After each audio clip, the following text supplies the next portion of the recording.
I think I'm just gonna stop apologizing for always being in a new place, because I honestly think my last 10 or so videos have all literally been in different locations, so I'm done being sorry. Surprise, surprise though, I'm actually in my bedroom, my actual bedroom. Not at my mom's house, not in a guest house, not at Kayla's house.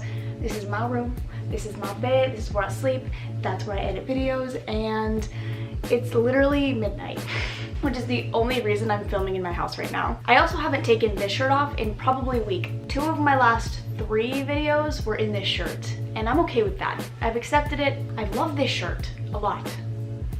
But I have another scary story for you guys. And I got a random rush of energy for some fucking reason, so I decided I'm gonna film a video right now at midnight. And I'm filming a scary story out of anything, so I'm just gonna basically hate my life after this. This story was sent to me by ODILE, and it is called The Time It Wasn't Sleep Paralysis. I experience sleep paralysis. I wake up in the middle of the night, paralyzed, and see shit in my room. Sometimes it's just a shadow. Sometimes it's a demon creature. I hear voices, and I smell things such as sulfur or rot. I've woken up to what felt like 1,000 spiders running over my skin, with the feeling that someone was laying in the bed beside me, even though I sleep alone. They're terrifying moments, and I'm unlucky enough to deal with it all the time, usually when I'm stressed. But 2 nights ago, it was completely different. To start off, my 2-bedroom apartment is on the 2nd floor in an old building. The living room is in the center with the stairs down behind it, and on the right is a small hall that leads to the bathroom and the 2 bedrooms, one of which is my office area. Many nights I see someone in the doorway to my bedroom, just standing there, watching me while I can't move. I see it even when the door is closed. Your brain can fuck with you pretty hard. The only thing I found to help is to close my eyes and slow my breathing, which usually causes me to fall back asleep and wake up fine. 2 nights ago, that didn't work. Something felt different about the thing standing in the hallway. It was a tall silhouette, the size of the doorway. It moved twice while I stared, once into the office and once into the living room, and then it returned back to my doorway. I'd never seen something so large before and could feel a panic attack coming on. I couldn't move for what felt like hours, and when it returned to my doorway, I felt sick. I could smell something strange in the room, soot and coal mixing together. I knew its gaze raked over me. It started to chuckle, a chilling sound that echoed in the quiet. I wanted to yell, to do something, but by the time I could move and see the world as it was again, it had moved on. I called my boyfriend and whined until he came over.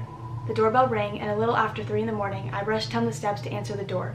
Luke stood on the other side and yawned, eyes half glazed over. Our conversation is me going off memory, so it's as close as I can remember. I can't wait until we move into the same apartment.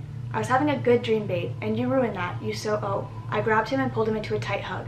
He stood shocked for a moment and then put his arms around me. You're really freaked out this time. I nodded into his shoulder. Thanks for coming. Of course. Come on, let's head up. He moved me back to the door, but I didn't let go until we were against the steps.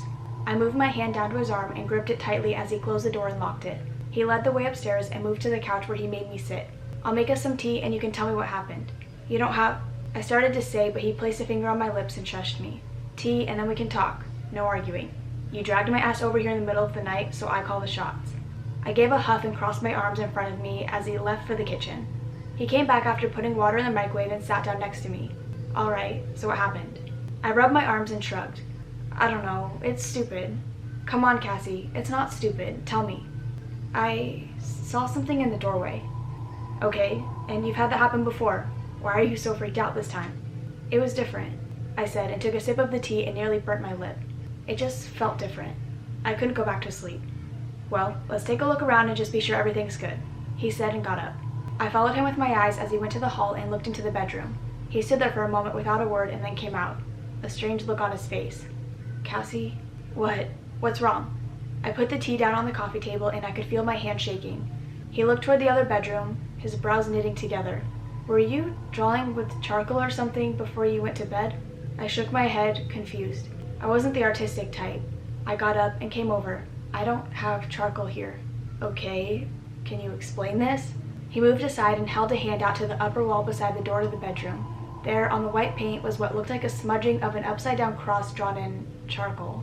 He reached up and ran his finger through it and rubbed it between his thumb and his finger. It feels like soot. How the hell would you know what soot feels like? I spent the summer with my uncle a few years ago. He made me clean out the fireplace and chimney. I'll never forget the feeling of it. He tried on a smile, but it faltered. So this wasn't you? Hell no. What the fuck is going on, Luke? I could feel my heart thudding against my ribs. This didn't feel right. Not at all. I shivered even though the apartment was warm. Where the hell would soot be coming from? Luke shrugged. I don't know, you could have touched it outside or something. This place is old. And I drew a damn cross by accident? Don't jump all over me. I'm trying to figure this out too, he said, and I tangled my hands up in my hair as I walked away. What exactly did you see? Just this tall-ass silhouette in my doorway. Most of the time they're slender, and they don't just stay at the doorway, but they come into my room and stand over me. This one just watched me, and I could feel it stare like, I don't know, like it was feeling me up with its eyes. That never happened before? No, and it moved around the apartment, which never happens either. Where did it go? I pointed at the office room and the living room, just entered both of the rooms and then came back and watched me for what felt like forever, chuckling at me. Then it went into the office, and I could get up again. But when I looked, nothing was there. Luke went into the living room, and I heard him move a chair from the dining table and then call out to me. There's another one here. I went over, and in the corner, near the AC vent, was another smudged upside-down cross, this one much smaller than the other. Luke was on the chair looking into the vent. What the hell is going on? Luke looked angry after a moment, his hands balling into fists. This is the first time you saw the silhouette? I guess they just kind of merged together after a while. He stalked out of the living room and into the office. Luke? He didn't answer me as he went into the office and started to move the boxes around. I was in the middle of packing as we had found an apartment together. Luke, you're scaring me. Son of a bitch. What? He shoved aside a bunch of boxes so he could get to the wall where a square of wood went around a piece of drywall. He pulled on the top and a whole section of the wall popped out. Inside was an old brick fireplace. Luke started to curse as he stuck his head inside and looked up and down. He slammed his hand against the wall and left a soot print on it. You're coming with me, he said as he got up. He came over and grabbed my arm. Get some clothes and let's go. Tell me what's going on.